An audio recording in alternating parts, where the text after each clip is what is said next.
Groenlândia. Quando o centro tenta reconfigurar o tabuleiro, vamos observar os acontecimentos. França, Alemanha, Suécia e Noruega anunciam o envio de tropas para a Groenlândia. O território é semi-autônomo, pertence à Dinamarca e volta ao centro do tabuleiro geopolítico. Isso não começa hoje.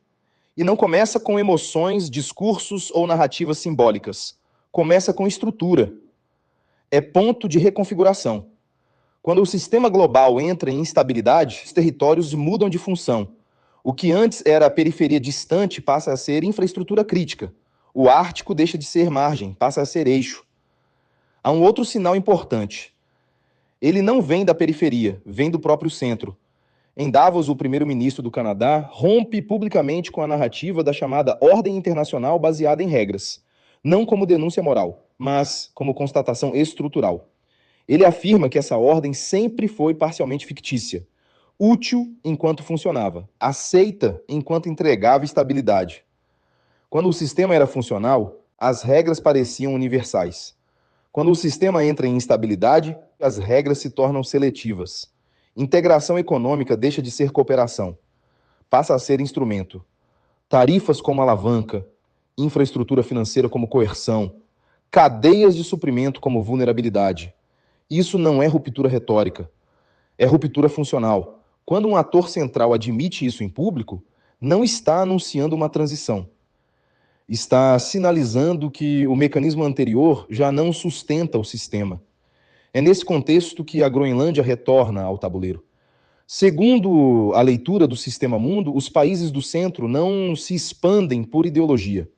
Expandem por necessidade sistêmica. Protegem fluxos. Garantem acesso a recursos. Bloqueiam concorrentes. A tentativa de anexação da Groenlândia pelos Estados Unidos não é excentricidade política. É movimento clássico de reancoragem do centro. A reação europeia confirma isso. O envio de tropas não é solidariedade à Dinamarca. É contenção sistêmica. Quando vários centros se movem ao mesmo tempo, não estamos diante de uma crise local. Estamos diante de uma reorganização do tabuleiro. Só depois dessa leitura estrutural é possível observar a camada simbólica.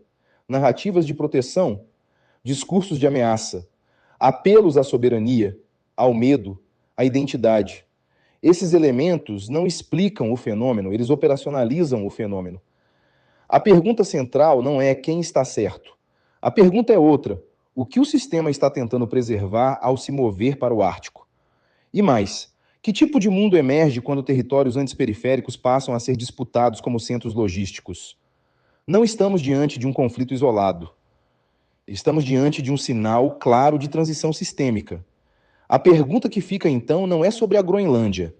É sobre o mundo que se reconfigura ao redor dela. Para os teóricos do sistema mundo, o ponto nunca é o território em si. O ponto é a fase do sistema histórico. E o capitalismo histórico entra em crise estrutural quando as taxas de lucro caem, os custos de manutenção da ordem aumentam e os mecanismos clássicos de expansão deixam de funcionar. Nessas fases, o centro não expande por força. Ele se reposiciona para sobreviver. A disputa pela Groenlândia indicaria 3 coisas centrais para um observador do sistema mundo. Exaustão das fronteiras tradicionais de expansão. Quando o sistema começa a disputar regiões antes irrelevantes, é sinal de que as áreas clássicas já não entregam vantagem suficiente. Conversão de periferias em infraestrutura crítica. O Ártico deixa de ser margem geográfica e passa a ser corredor logístico, reserva de extração, zona militar de contenção entre centros concorrentes. Aceleração da competição intercentros. Europa, Estados Unidos, Rússia e China não estão disputando a Groenlândia contra alguém local. Estão disputando entre si o redesenho do sistema. E é aqui que a pergunta que esses observadores fariam não é estratégica nem moral. Ela é estrutural e vou deixar aqui para você. Quando o sistema começa a tratar suas margens como última âncora, isso é expansão, ou é o sinal de que o modelo entrou em fase terminal?